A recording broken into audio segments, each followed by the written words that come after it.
para mapapadala mo sa kanya. Pag sobrang haba na. Ito bale. Hanggang saan? Eh, wala, papasukat mo pa. May muhon ba yan?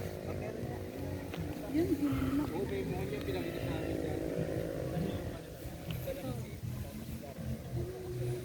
Abot sa tatanaw mo. Natatanaw mo hanggang saan. Ganun sa bahay. Hanggang saan po ba? Alam ko sakali.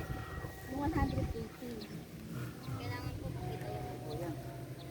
Pupunta ka rito mula dito. Kasi dito yung bakod.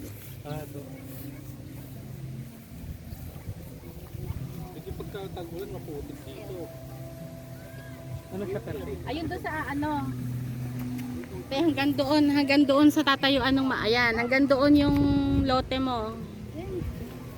Simula dito sa tinatayo ni Bot. Mas maganda yung pinakita silang muhon kasi may map. Maybe sa mohon, may label ba na nakalagay dyan? Wala rin. Ipatay mo para may sesend mo ulit sa kanya.